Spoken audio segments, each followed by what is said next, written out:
이번 영상에서는 딥페이크 관련 처벌이 왜 사람들 입장에선 약하다고 느껴지는지, 더 강하게 처벌하거나 피해자를 보호할 수 있는 법적 장치는 없는지 저희 로맨지가 한번 자세하게 다뤄보도록 하겠습니다.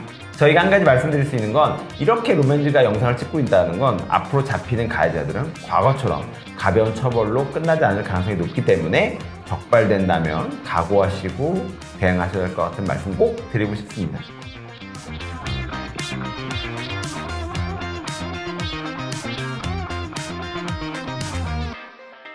요즘 사회적으로 정말 난리고요. 저희 법 쪽에서도 상당히 문제가 되고 있습니다. 바로 딥페이크 성범죄인데요. 우선 딥페이크는 무슨 뜻이죠? AI가 발달된 요즘에 이제 딥러닝이란 말을 많이 들어보셨을 거예요. 딥러닝과 그리고 페이크란 말을 합성해서 만들어진 말이죠. 근데 그런 뜻이 결국에는 성범죄에 가장 많이 쓰고 있는 단어가 되고 있는데요. 몇 년 전부터 딥페이크 범죄의 위험성이 계속 논란되어 있었고, 저희도 딥페이크 영상 많이 찍었습니다. 그런데 점점 기술이 발전되면서 범죄의 파급력과 피해 규모도 커지고 있다 보니 이제는 거의 사회악이라고 되고 있습니다. 많은 사람들의 시각에서는 처벌이 약하다, 아니면 잘 안 된다 생각한 건지 사적 제재방이 생겨서 그 만든 사람들을 응징하겠다, 이런 온라인이 또 등장했다고 합니다. 거기 들어가면 몇몇 사람들은 가해자 정보를 가져왔다며 특정인의 이름, 전화번호, 부모 전화번호, 학교를 뿌려서 다 같이 전화를 거달라 요구하고 있다고 합니다. 그런데 심정은 이해가 됩니다만 이건 사실 범죄 행위가 될 수 있기 때문에 좋은 마음에 시도한 것이어도 나중에 법적 문제에서 피해갈 수 없기 때문에 변호사 입장에서는 이런 사적 제재 방식 결코 추천드리고 싶지 않습니다. 얼마 전에 밀양 성범죄인가? 가해자라고 지목을 해서 그 사람을 사적 제재하겠다고 난리난 사건이 있었거든요. 그 유튜브 결국에는 징역형 떴습니다. 얼마 전 제가 신문기사에서 봤는데, 허위 인적사항을 통해서 그 사람이 얻은 피해가 너무 크다고 해서 굉장히 이례적으로 징역형이 떴거든요. 이와 같이 자신이 한 일이 별거 아닌 것 같지만 그로 인해서 실제 가해자가 아닌데 그 사람이 가해자로 오인돼서 피해를 입게 되면 정말 엄청나거든요. 상상할 수가 없습니다. 이런 것들이 사이버 레카와 크게 다르지 않는 선상에 있기 때문에 결코 하시면 안 됩니다. 딥페이크 기술이 워낙 좋아져서 클릭 몇 번이면 누구나 정교한 수준의 음란물을 만들 수 있고, 그 대상은 유명인에 한정하지 않고 성인, 미성년자 할 거 없이 피해가 너무 큰 상황입니다. 이게 점점 세부되고 일반인들까지 들어가고 미성년자 들어와서 그 피해자가 있는 학교 지도도 등장할 정도라고 합니다. 저는 이렇게 너무 피해에 대해서도 공개되는 게 좋지 않다고 생각합니다. 왜냐면 가해자를 잡겠다는 의도보다 피해자가 결국 2차 피해를 받을 수도 있거든요. 이번 영상에서는 딥페이크 관련 처벌이 왜 사람들 입장에선 약하다고 느껴지는지, 더 강하게 처벌하거나 피해자를 보호할 수 있는 법적 장치는 없는지 저희 로맨지가 한번 자세하게 다뤄보도록 하겠습니다. 그동안의 딥페이크 성범죄는 여러 법적 문제점이 존재하고 있었습니다. 과연 이게 어떤 문제일까요? 첫 번째로 가장 큰 문제점은 처벌할 방법이 마땅치 않았다는 것. 딥페이크 영상물이 성범죄로 처벌이 되기 시작한 게 고작 지금 기준으로 4년 전입니다. 그 전에는 단순히 형법에서 음화 반포죄, 음화 제조죄 이런 걸로 1년 이하의 징역, 500만 원 이하의 벌금 이렇게 가볍게 처벌이 이루어졌다가, 이제는 성폭력 처벌에 관한 특례법으로 처벌이 이루어지기 때문에 사적 제재방이 필요할 정도로 처벌이 약하다고 보기는 어려울 것 같습니다. 최근에 서울대 딥페이크 사건에서 법정형 최고형인 5년을 받기도 했죠. 허위 영상, 딥페이크로 만든 영상을 제작하거나 반포하는 것은 5년 이하의 징역 또는 5천만 원 이하의 벌금입니다. 따라서 서울대 이 사건의 경우 5년 이하이기 때문에 법적 최고형을 받은 거죠. 근데 이제 사람들이 좀 더 불만시하는 거는 5년 이하다 보니까 그 사람이 어떤 1000개, 10,000개를 만들어도 5년 이상을 올라가기 좀 어려운 거죠. 5년 이하이기 때문에. 그래서 아예 2년 이상, 3년 이상 이렇게 상한으로 가야지 5년 이하는 너무 형사처벌이 적다라는 또 문제 제기가 있는 상황이긴 합니다.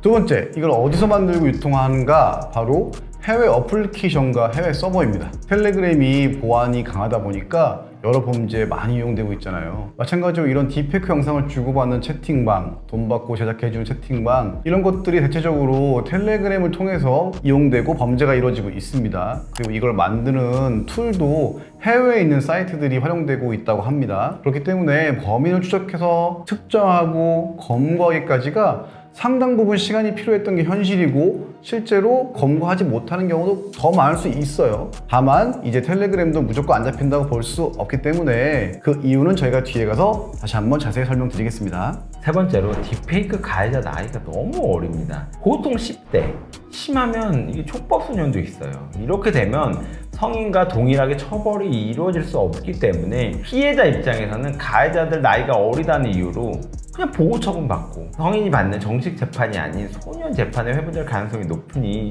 정말 답답한 노릇인 거죠. 미성년자가 미성년자 성착취물을 만드는 꼴인데 정작 이 가해자들은 이게 왜 범죄인지 뭐가 잘못된지를 모르는 경우가 너무 많습니다.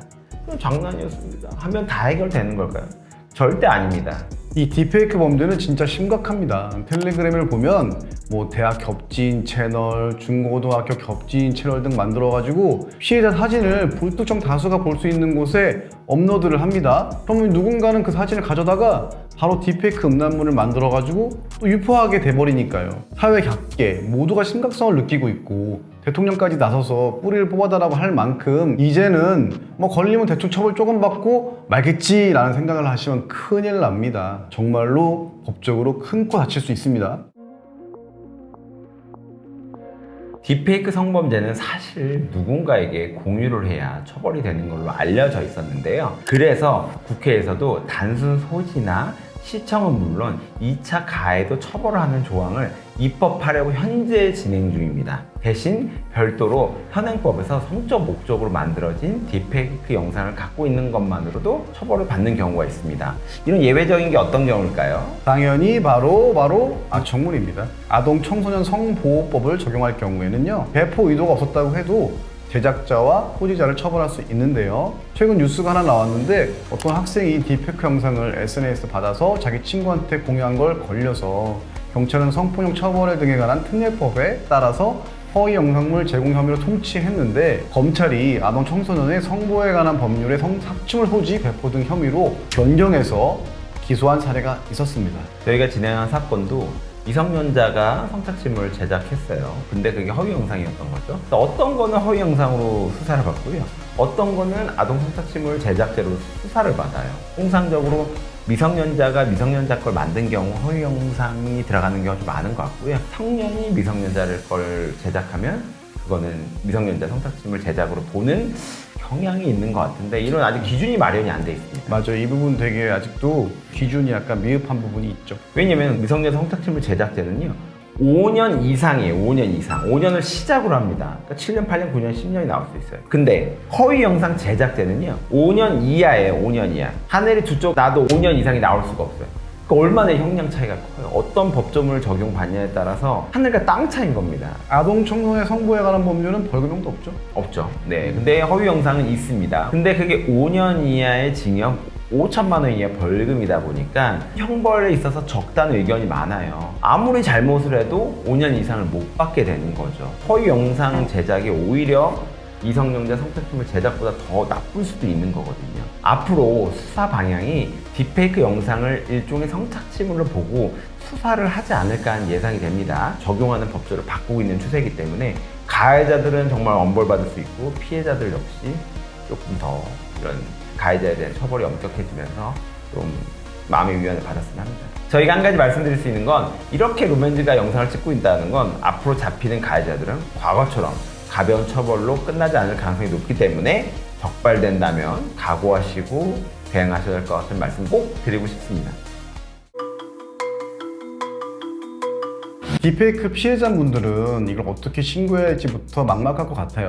내가 피해를 입었다는 사실을 인지하게 된 순간 정말 무섭고 많이 걱정될 텐데 어디까지 퍼졌을지, 누가 내 얼굴이 나온 걸 뭐 몇 명이나 봤을지, 범인은 누구일지 너무 걱정될 거 아니에요. 우선 정석대로 말씀드리면요.